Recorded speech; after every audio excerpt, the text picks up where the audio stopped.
Hi friends, welcome to మా ఇంటి వంటలు. ఈ వీడియోలో చేపల కర్రీ ఎలా చేయాలో చూద్దాం రండి. నేను చేపలు కడిగి పక్కన పెట్టుకున్నాను. అలాగే ప్యాన్లోకి ఉల్లిగడ్డలు, టమాటాలు వేసుకొని పచ్చివాసన పోయే వరకు వేయించుకుంటున్నానండి. అలాగే చింతపండు నానబెట్టుకున్నాను. అవి చల్లారిన తర్వాతకి మిక్సీ జార్లో వేసుకున్నాను. అలాగే తగినంత కారము, ఉప్పు, పసుపు, చింతపండు రసము, ధనియాల పొడి, జీలకర్ర మెంతుల పొడి వేసుకొని మెత్తగా గ్రైండ్ చేసుకోవాలండి. గ్రైండ్ చేసుకున్న పేస్ట్ ఉంటుంది కదా, చేపలకి పట్టేలా బాగా కలుపుకోవాలండి.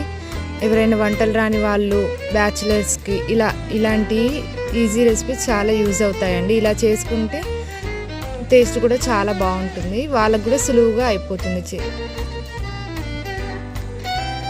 అంతా తాలింపులో కాకుండా ఒకటేసారి ఇలా కలుపుకొని పక్కన పెట్టుకుంటే ఒక 1 అవర్ అలా ముక్కకి బాగా పడుతుంది మసాలా. తినేటప్పుడు మనకు మంచిగా టేస్ట్ తాకుతుంది. అలాగే ప్యాన్లోకి ఆయిల్ వేసుకొని అది హీట్ ఎక్కిన తర్వాత తాలింపు గింజలు వేసుకొని మొత్తం చేపల మిశ్రమం అంతా ఇప్పుడు వేసుకొని ఫస్ట్లోనే కలుపుకోవాలండి. తర్వాతకి కలుపుకోవడానికి రాదు, ఎందుకంటే పీసెస్ అనేవి విరిగిపోతాయి.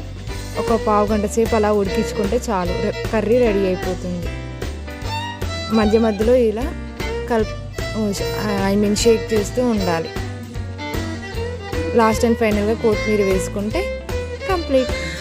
చూసారా ఎంత సింపుల్గా అయిపోయిందో. నచ్చితే లైక్, షేర్ అండ్ సబ్స్క్రైబ్.